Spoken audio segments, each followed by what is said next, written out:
Convido os irmãos para abrir suas Bíblias no livro de Gênesis 1, aleluias. Gênesis 1, capítulo 1, verso 27. Gênesis 1, capítulo 1, vou ler o verso 27. Que diz assim, aleluias. E criou Deus o homem à sua imagem. A imagem de Deus o criou. Homem e mulher os criou. Aleluias. Louvado seja o nome do Senhor. Irmãos, tem algo que eu acho muito lindo em Deus. Eu sou apaixonada por Jesus, pelo sacrifício que Ele fez ali na cruz por nós. Sabemos nós que nós fomos comprados preço de sangue, que se não fosse o sacrifício de Jesus, nós não estaríamos aqui. Mas tem algo que eu sou fascinada e que eu admiro muito na pessoa de Deus, é o fato dele ser um Deus que não faz acepção, um Deus que não tolera desigualdade, Deus que não julga segundo os padrões da sociedade, dos padrões do mundo. Deus que nos escolhe independente de qual seja a nossa aparência. Deus que Ele vê o coração. Deus que Ele não olha pra gente como a gente está aqui hoje, mas que Ele vê que a gente está num processo de aperfeiçoamento e Ele consegue ver o que a gente o resultado lá na frente. Isso é lindo, né? E às vezes o ser humano tem essa limitação. A gente não consegue ver, não consegue ser um pouco visionário. A gente vê uma pessoa que aos nossos olhos não teria futuro. Deus, Ele traz as coisas loucas do mundo, né? Para confundir, aleluias, aquelas que são sábias. E então Deus ali, Ele nos criou a sua imagem e semelhança, a imagem dele, Ele nos criou. Então Ele não fez distinção entre homem e mulher. A Ele nós somos todos iguais. Que bênção, né? Não existe distinção entre jovem e criança, entre adulto e idoso, e isso é maravilhoso. Eu acho lindo esse senso de igualdade que Ele tem para com nós, seres humanos. Aleluias. E quando eu olho para Deus e vejo assim, Senhor, o que é que eu tinha para oferecer para o Senhor, né? Para ser escolhida, para ser chamada de filha, para poder servir a Ele. Nada, irmãos. Eu não tinha nada, mas a misericórdia dele foi lá e alcançou. Foi lá e nos trouxe. E por ele, por causa dele, nós estamos aqui no dia de hoje. Então, o amor de Deus e o cuidado por nós, que somos também mulheres, iniciou desde muito cedo. Logo ali durante toda a Bíblia a gente vê o cuidado, a gente vê o fato de Deus não fazer acepção, Jesus não fez acepção. E no Antigo Testamento, Deus já começa ali cuidando, né? Das mulheres. E por que eu estou dizendo isso hoje? Eu não sabia até alguns anos atrás o fato de como nós mulheres éramos menosprezadas na sociedade. Éramos vendidas, né? Éramos trocadas por vaca. Não existia carta de divórcio. Se eu fosse casada e fizesse uma comidinha e o marido não gostasse, ele podia repudiar, ele podia ir lá e separar. Mas aí entrou o Deus justo, né, nessa história aí, e mudou algumas coisas. E quando ele fez ali as leis, ele fez algumas leis ali como forma de proteção também para a mulher. Eu um dia desses conversando com uma pessoa e a pessoa falava assim, olha, eu acho muito errada essa questão, a pessoa não é crente, sabe? Eu acho muito errada essa questão da igreja defender o matrimônio até a questão da morte, porque, poxa, aí a pessoa vive infeliz e é por causa da igreja que a pessoa tem que aguentar, que a pessoa, eu falei, não, muito pelo contrário. O casamento, a carta de divórcio, ela foi instituída primeiro. Lá no Novo Testamento, Jesus já fala que foi por causa da dureza de coração do homem, né? E também como uma proteção às mulheres. Porque se o marido ele quisesse repudiar, ele quisesse separar, ele tinha que escrever uma carta de divórcio, não era por qualquer motivo. Ali ele tinha que entregar um documento, porque antes de Deus ir lá e regulamentar essa questão através das leis, podia repudiar de qualquer maneira. E aí, então, às vezes, a mulher ficaria mal falada, ficaria difamada, e houve, sim, esse cuidado da parte de Deus para com nós, né? Então, eu vou citar aqui algumas coisas, alguns cuidados ali que Deus fez já ali na lei para nós, só para a gente ficar por dentro. Então, teve essa lei de proteção no casamento, então Deus regulamentou o divórcio, para que não houvesse um abandono irresponsável da parte dos maridos. Ele também regulamentou a questão dos órfãos e viúvas. Deus proibiu qualquer opressão, deixando claro que Ele mesmo defenderia essas mulheres no caso de algum tipo de abuso. Ele deixou ali um sustento através da colheita. Quando havia a colheita lá no Velho Testamento, ele falava, vocês vão colher, mas vocês não vão colher tudo não. Porque vocês vão deixar um pouquinho para o pessoal que não tem condição, o pessoal que não tem como comer, então vocês vão deixar comida para eles. Também justiça contra abuso. Deus estabeleceu leis que protegiam as vítimas de abuso. E também no caso da herança. Se naquela época eu e as minhas irmãs fossem filhas e meu pai falecesse e deixasse uma herança, nós não podíamos receber. Quem recebia a herança era só os homens. E aí Deus falou, não é justo, né? Se são filhas, elas vão receber a herança também. Aleluias. E assim eu vejo o cuidado, o amor e a misericórdia de Deus para conosco. Como se não bastasse ali só o sacrifício de Jesus na cruz do Calvário, né? Existe toda uma história de cuidado, de amor para com nós e também para com todos os filhos de Deus. Porque a Bíblia ela não é uma Bíblia que foi feita só para homem, só para mulher. Não, como eu disse, Deus é um Deus de igualdade e a palavra de Deus e o cuidado dele serve para cada um de nós. E aí eu quero citar alguns exemplos de mulheres que, primeiramente, se submeteram. Muito importante para a gente que quer desfrutar desse amor, desse cuidado, do zelo, do direcionamento de Deus, a submissão, irmãos. A gente precisa se submeter a Deus, precisamos nos submeter àquelas pessoas que Deus colocou como autoridade em nossas vidas. Aleluias. E também pessoas que tiveram coragem. A gente vê muitas histórias aqui na Bíblia e não entendemos, e não é muito relatado alguns detalhes. Mas o que eu quero dizer é que, como a irmã Rosângela citou aqui, a gente sobe aqui, a gente se sente nervoso, né? E quando a gente lê a palavra, alguma história dessas pessoas aqui, eu vou citar a história de Esther, eu tenho certeza que ela sentiu medo. Eu tenho certeza que durante todo ali o processo que essa história foi desenrolando, ela sentiu medo, ela sentiu insegurança, mas é muito diferente quando a gente coloca as nossas fraquezas e as nossas debilidades nas mãos, diante daquele que pode todas as coisas, que foram o que elas fizeram. E eu quero fazer aqui um resumo rápido da história de Esther. Todos nós conhecemos, né, a história do livro de Esther. Ela era uma jovem judia, órfã, criada pelo primo Mardoqueu, aleluias. E depois ela veio se tornar a rainha da Pérsia após ser escolhida pelo rei Assuero. Nós sabemos por que ela foi escolhida pelo rei Assuero. Porque antes disso a rainha Vasti ela havia perdido o trono por ter se recusado a aparecer ali quando o rei Assuero solicitou presença dela. Então, todo o povo ali ficou sabendo que ele iria ali coroar uma nova rainha. O primo Mardoqueu falou, não, você vai lá, entre todas ali você deve se destacar, mas você vai ficar calada, não fala que você é judia não, né? Fica quietinha, de bico calado. E assim ela fez. Então, mesmo correndo o risco de ser pega, eu vejo aqui na Esther uma submissão. E quem era? Ela foi submissa a quem naquele momento? Ao primo. Ele deu a ela uma orientação. E ela foi lá e seguiu e fez conforme ele tinha feito. Só que durante todo esse processo, tem essa outra questão aí, sobre o Amã, né? Amã, o invejoso, uma pessoa mal, queria o mal ali do primo dela, Mardoqueu, e intentou contra a vida, não somente de Mardoqueu, mas intentou contra a vida de todos os outros judeus. Então, a Esther, ela já tinha sido coroada rainha. E quando o Mardoqueu ficou sabendo que, por meio de Amã, ele queria dizimar todos os judeus ali, ele, socorre, Esther, socorre porque a gente está correndo perigo de vida e você precisa fazer alguma coisa. E ali eu vejo nela também uma empatia. Ela podia muito bem falar, não, gente, eu já sou rainha. Vocês que lute, né?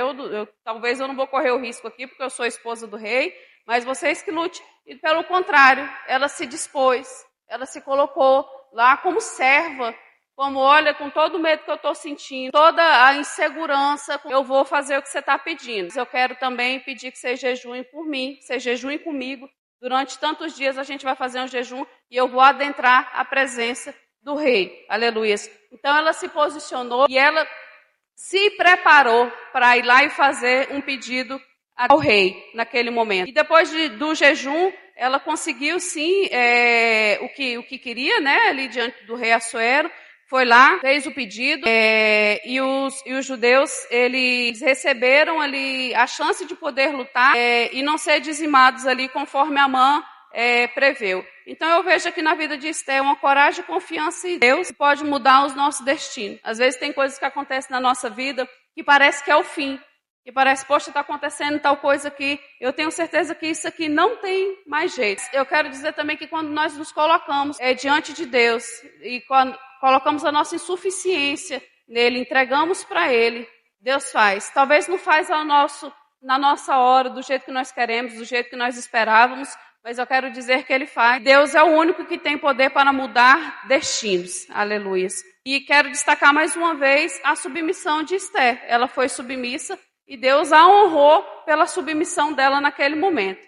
Aí eu quero trazer também aqui um exemplo, que é o da mulher sírio-fenícia, que é a mulher estrangeira, a mulher que Jesus curou a filha, aleluias. Eu não vou abrir aqui, irmãos, mas depois os irmãos quiserem ler, está lá em Marcos 7, do 24 ao 30. Quem era a mulher sírio-fenícia? Ela era uma mulher gentia, que era fora do povo de Israel, nativa da região, aleluias. Era grega, e então ela descobriu que Jesus estava na região de Tiro e Sidom. Então, ela procurou Jesus pedindo libertação para a filha que estava endemoniada. E ela relata que sua filha estava muito, muito mal, dominada por espíritos imundos. E Jesus fica calado e os discípulos dele, quando ela vem gritando, né, pedindo ajuda, fala assim, não, despede ela porque ela está fazendo muito barulho. E naquele momento, ela, ao invés de brigar, de retrucar, ela demonstrou humildade e continuou pedindo, continuou esperando ali de Jesus. Aí ali, num certo momento, Jesus conta ali uma parábola para ela, né? E uma historinha diz assim, não é justo que se dê aos cães, né? Me esqueci aqui no momento, mas os irmãos conhecem. Que se dê a comida, né, dos filhos aos cães, aleluias. E ela falou assim, não, mas das migalhas também, né, a gente consegue, aleluias. Então ali, Jesus elogiou a grande fé e curou a filha dela. Então a história dela revela que a fé verdadeira, ela ultrapassa barreiras culturais e sociais. Então, a barreira cultural não impediu Jesus de operar um milagre na vida dela. A barreira social também não impediu. Então eu entendo aqui que não existe barreiras para Jesus operar na minha vida e na sua vida, a não ser que a gente seja insistente, que a gente tenha fé e que a gente busque quem pode realmente ali operar o milagre.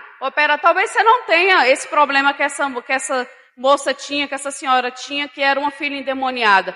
Mas nós temos, irmãos, nós temos desafios, nós temos dificuldade. Então, quando nós buscamos com perseverança diante de Deus, Ele opera um milagre. Ele opera ali. Eu lembro que eu tinha muito uma dificuldade constante. Pensa numa pessoa que tinha dificuldade para ser constante, era eu. Eu começava um negócio, dava semana que vem, eu não sabia nem porque tinha largado. Aí eu fazia 1001 planos e daqui a pouco, não concretizava nenhum, já estava em outro. E aí teve um dia que isso me deu uma tristeza, sabe, comigo mesmo. E eu falei assim, gente, eu me decepcionei comigo. E eu fui buscar de Deus. Gente, como é que pode uma pessoa começa, não termina. Isso é o quê? Isso é TDAH? Isso é o quê? É porque é questão do temperamento, né? Mas eu falei, independente de qual seja, se é o temperamento, se é o TDAH. Uai, gente, onde Jesus habita, a libertação, a gente precisa mudar. O padrão precisa ser quebrado. Não, é porque seu pai era assim, não quero saber não. Meu pai agora é Jesus, minha identidade é outra. E eu quero ser curada para a glória de Deus. E fui lá falar com Jesus. Falei, Senhor, eu estou triste, porque eu faço planos, e eu não consigo concretizar nada. É coisa simples, eu não consigo concretizar, e eu vejo pessoas aí que são tão alinhadas, que fazem, que acontece. Eu até tenho planos, a intenção até é boa, mas não vai para frente. O que é isso? E aí vocês perguntam, o que aconteceu, irmã? Jesus foi lá e você ficou, né, constante? Não, ele me deu estratégia. E aí eu fui ver o porquê, fui tentar entender o porquê. Uma das coisas é por causa do meu temperamento. Para quem entende um pouquinho de temperamento, eu sou uma sanguínea. Sanguínea quer fazer um monte de coisa há 1 milhão de tempo, e daqui a pouco se perde, não faz nada. E aí eu falei, não, mas Jesus está no negócio. E esse temperamento vai ter que ser melhorado. E aí, irmãos, eu aprendi a fazer rotina. Eu faço rotina. E aí eu só começo uma coisa agora quando eu termino outra. E aí eu também não tinha muita noção de tempo e espaço. Às vezes dava 15 minutos para vir para a igreja, eu vou secar o cabelo, que dá tempo, consigo me arrumar. Claro que não dá tempo. E aí eu fui arrumando, né? Então Deus opera de um jeito assim, deu estratégia, consegui me organizar. Eu me lembro de uma vez que eu estava congregando com outros irmãos, e lá ia ser congresso, e aí ia ter cantina. E falaram assim, gente, preciso de alguém para fritar o pastel antes do culto, para levar. Eu falei assim, gente, eu vou fritar os pastéis. Vocês podem ficar aí que vocês estão na direção e eu frito os pastéis. Gente, o culto estava quase acabando, eu estava lá em casa fritando pastel. Cheguei lá só a gordura e quase não termino de fritar esses pastéis. Eu falei, gente, é falta de planejamento. E às vezes a gente pensa, irmã, mas isso é coisa de você pegar e falar com Jesus. Ué, eu não estava dando conta de resolver, eu vou falar com quem? Né? Fui lá e fui falar com ele. Jesus tem misericórdia que eu preciso me organizar. E aí hoje eu já estou bem amadureci demais, já estou bem melhorzinha. Jesus já deu a estratégia, eu consigo fazer com antecedência. Para quem é enrolado, precisa fazer com antecedência. Não pensa que vai dar tempo que não dá, não. Dá de jeito nenhum. E aí fui lá e me organizei. E aí voltando aqui, às vezes seu problema não é algo tão grave igual dessa moça aqui que tinha a filha endemoniada. Às vezes você não está com um parente no leito de morte, mas você tem essas coisas que precisam ser aperfeiçoadas. E aí fica aí perdendo tempo em vez de colocar diante de Deus. Às vezes tem um negócio com seu filho que você não consegue lidar. O filho, ele trabalha, acho que quem é mais moldado é a gente do que o filho. Porque eles vêm com as coisas e a gente precisa se aperfeiçoar para dar conta daquilo, né? Para poder dar como é que se diz? Para poder dar suporte. Então você precisa melhorar. Aí nessa caminhada você acaba melhorando. Poxa, como é que eu vou lidar com isso? Como é que eu vou... Então o filho, ele acaba melhorando a gente. Eu melhorei demais depois que eu tive a Laura. Melhorei muito, muito, muito. Aí você fala assim, não, mas na minha época não era assim. Gente, a sua época já passou, a minha época já passou. E nossos pais fizeram o melhor que eles podiam com o que eles tinham, né? É isso. E aí, o que a gente pode fazer para honrar isso é ser melhor o possível sem julgar o que eles fizeram ali naquele momento. E voltando aqui, é recorrer para Deus. É independente de qual seja a sua dificuldade, independente de qual seja o seu problema, seja insistente com Jesus. Mas ele não respondeu ainda, eu preciso, Senhor, o que é que falta? O que é que eu ainda preciso melhorar? O que é que eu ainda preciso falar para o Senhor me ouvir? Me atender, né? Nem ouvir, porque ouvir ele ouve, né? Para o Senhor me atender nessa área. A gente precisa ser insistente. Lembrando que independente de qual seja a sua causa, Deus, ele não faz acepção. E se é importante para vocês, gente, é importante para Deus. Se é importante para mim, é importante para Deus. E no momento certo, ele há de operar se aquilo for contribuir para o nosso crescimento, né? Na presença de Deus. Aí eu também não poderia deixar de falar aqui da nossa irmã Maria, a moça Maria, porque eu estava lá em casa e eu estava tentando me colocar no lugar de Maria. Gente, que apreensão. Já pensou vocês que são jovens, vocês que não se casaram, você do nada aparece grávida, gente? Como é que você vai explicar isso? Como é que você conta um negócio desse? Que negócio terrível, que luta. E ali eu vi que Maria, ela foi escolhida por Deus para gerar Jesus, nosso Salvador. Então ela aceitou o chamado divino com humildade, obediência. Desfrutar do amor de Deus, do cuidado de Deus, requer obediência. E obediência muitas vezes não é fazer o que nós queremos, é fazer o que Deus quer. Porque Ele é Pai e Ele sabe o que é melhor para nós. E às vezes a gente espera se sentir confortável, eu vou ser obediente quando eu sentir vontade. Só que ser obediente às vezes dói, gente. Ser obediente não é bom, não. Ser obediente às vezes é dolorido, é sofrido. A gente vai ser obediente porque é o certo a fazer, mas muitas vezes não é o que a gente quer, não. E Deus também sabe disso, Ele vê isso. Aleluias. Então Maria, ela acompanhou Jesus desde o nascimento até a crucificação. Ela guardava os ensinamentos e os acontecimentos ali no coração e ela também permaneceu fiel em momentos de dor e sofrimento. Aleluias. E ela é um exemplo de quê? De submissão, serviço, fé e confiança em Deus. Maria também se submeteu à vontade de Deus. Quero dizer que quando nós nos submetemos, quando nós agimos de contrário às nossas vontades, para deixar a vontade de Deus ser feita através das nossas vidas, irmãos, nós somos elevados a um outro nível, a um outro patamar, aleluia. talvez a gente espere muito para essa vida, sabe? Mas a verdadeira promessa de Deus para nossas vidas, ela não vai se concretizar aqui. Ela vai se concretizar na nossa vida vindoura. Aleluias. Então, para desfrutar do amor, do verdadeiro amor, do cuidado, da compaixão e do zelo de Deus, a gente precisa ser submisso. Porque às vezes nós queremos só o bom, né? Nós queremos só só os milagres, nós queremos só a provisão, mas no momento que Deus chama para negar a si mesmo, no momento em que Jesus nos chama a fazer aquilo que a gente não quer, a amar quem não nos ama, a ser bons com quem é ruim com a gente. Esse é o momento da gente realmente mostrar que somos crentes, né? de que estamos sendo aperfeiçoados. Que é muito fácil eu amar quem me ama, é muito fácil eu amar quem gosta de mim. Agora, quando aquela pessoa que é, né, uma pedra no sapato da gente, a gente tem a oportunidade de fazer o bem por ela, de não pagar o mal com o mal, mas ao contrário, pagar o mal com o bem, nós também estamos sendo submissas, né? Nós também, quando nós nos colocamos no lugar do outro, quando nós conseguimos entender a outra parte do outro. Eu conheci uma pessoa que dizia assim, gente, toda moeda ela tem dois lados. E a gente precisa se ligar nisso e entender, porque tem a minha parte, tem a parte como eu me sinto, e tem a parte do outro também. Tem a parte do outro irmão também. Precisa ter um pouco mais de empatia, né? De se colocar no lugar do outro. Isso também é submissão, é fazer a vontade de Deus. É também ser perseverante. Irmã, você está pregando o quê? Perfeição? Não, de maneira nenhuma, porque eu também não sou perfeita. Mas eu estou dizendo que é uma maneira de nós irmos nos aperfeiçoando na identidade que Cristo tem gerado. E quando nós levantamos as nossas mãos e confessamos Jesus como Senhor em nossas vidas, nós ganhamos uma nova identidade. E essa identidade, com o passar do tempo, ela vai sendo aperfeiçoada, ela vai sendo forjada para que nós ficamos cada vez mais parecidos com a pessoa de quem? De Jesus Cristo, né? Para que nós possamos ficar mais parecidas com Jesus. Então, aqui eu citei mulheres que confiaram em Deus e deixaram exemplos eternos de fé, coragem e perseverança.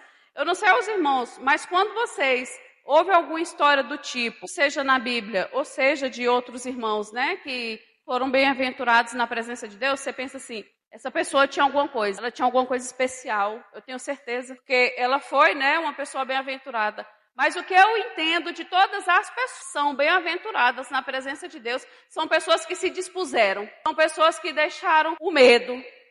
E o medo e a coragem, ela não é ausência de medo, né? A gente vai com medo mesmo. São pessoas que foram além. Além como, irmãos? Pessoas que ousaram, pessoas que confiaram em Deus. Simples, é confiar. Porque nós queremos fazer pelo que nós vemos, pelo que nós sentimos. Mas a palavra do Senhor diz que o coração do homem ele é enganoso, né?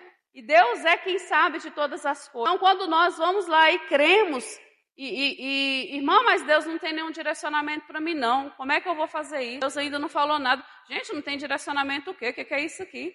Acho que para toda questão que você tiver, aqui vai ter uma resposta. E às vezes você não precisa nem ler ela toda. Dá um Google lá e pergunta, gente, o que a Bíblia fala sobre inconstância? A pessoa não é constante. O que a Bíblia diz sobre você não ser inconstante? A gente encontra respostas, e não é só uma não, é inúmeras. E inclusive você encontra uma maneira de lidar com ela também. Então, essas pessoas não tinham nada demais. Elas confiaram. Elas eram pessoas improváveis, assim como eu, assim como muitos de nós que estamos aqui. Mas foram pessoas que se dispuseram.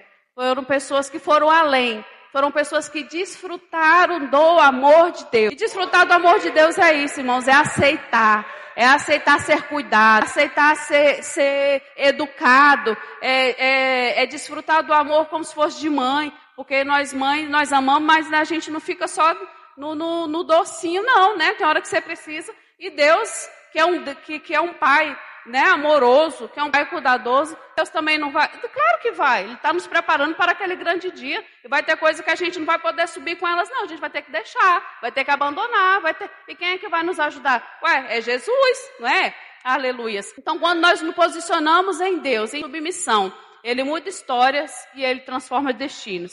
Ele é o socorro, como a irmã tinha falado aqui, o socorro bem presente na hora da angústia, aleluias. E para desfrutar esse amor, como é que a gente faz? Se os irmãos puderem colocar para mim lá em Jeremias 29:13, por favor, vocês conhecem, mas eu vou ler aqui para a gente. E buscar-me-eis e me achareis quando me buscardes com todo o vosso coração. Aleluias, é um versículo muitíssimo conhecido. E aqui diz, nos dá uma dica de como que a gente vai desfrutar do amor de Deus, do amor de Jesus nas nossas vidas, que é: e me buscar-me-eis e me achareis quando me buscardes com todo o coração. E existe um adendo ali que eu quero... É para a gente buscar e a gente vai encontrar, mas tem uma coisa: só quando a gente buscar de todo o coração. Precisa buscar de todo o coração. E eu entendo que buscar de todo o coração é que Deus seja a prioridade. Irmão, o que você está dizendo? Que a gente vai abandonar? Não, irmãos, eu estou dizendo que a prioridade ela precisa ser Jesus. A prioridade ela precisa ser Deus.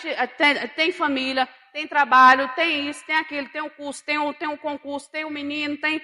Mas a prioridade, ela precisa ser Deus. A gente precisa colocar Deus como prioridade. Irmã, e tem um jeito certo? Eu não sei. Eu sei que precisa ser de todo o coração. Eu sei que a vida com Jesus, a vida em busca por Deus, não é linear. A gente decide que vai buscar aqui, né? E pronto.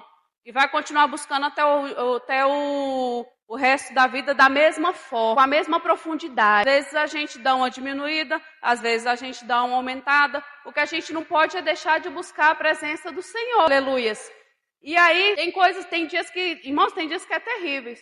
Tem dia que eu não consigo ler a Bíblia, mas eu ouço. Coloco lá, tô passando a roupa e tô ouvindo. Falei, não, Senhor, eu preciso colocar o Senhor como prioridade na minha vida.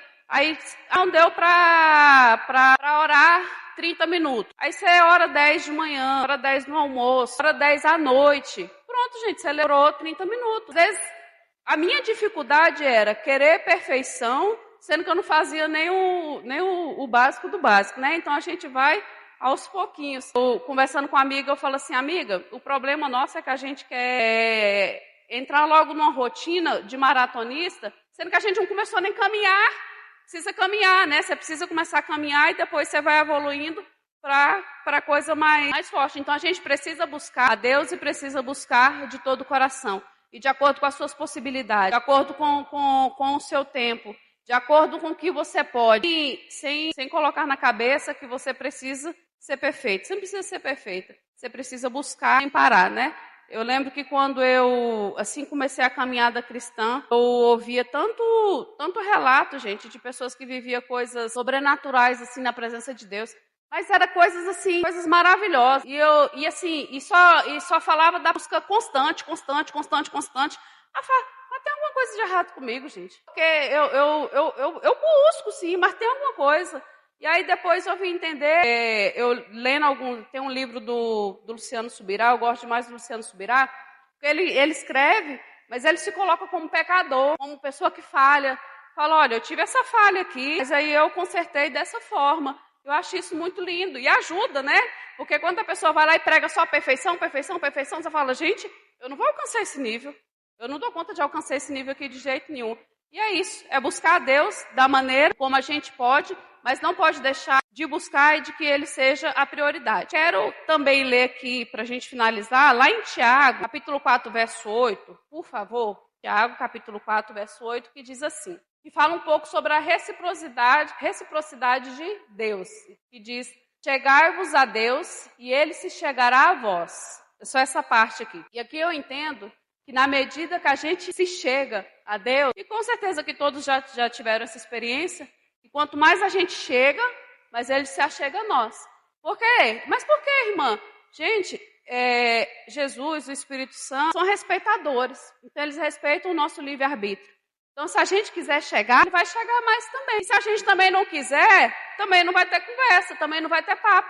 Então existe aí ali uma reciprocidade. A gente busca, é claro que Jesus, o Espírito Santo de Deus, irá se aproximar de nós.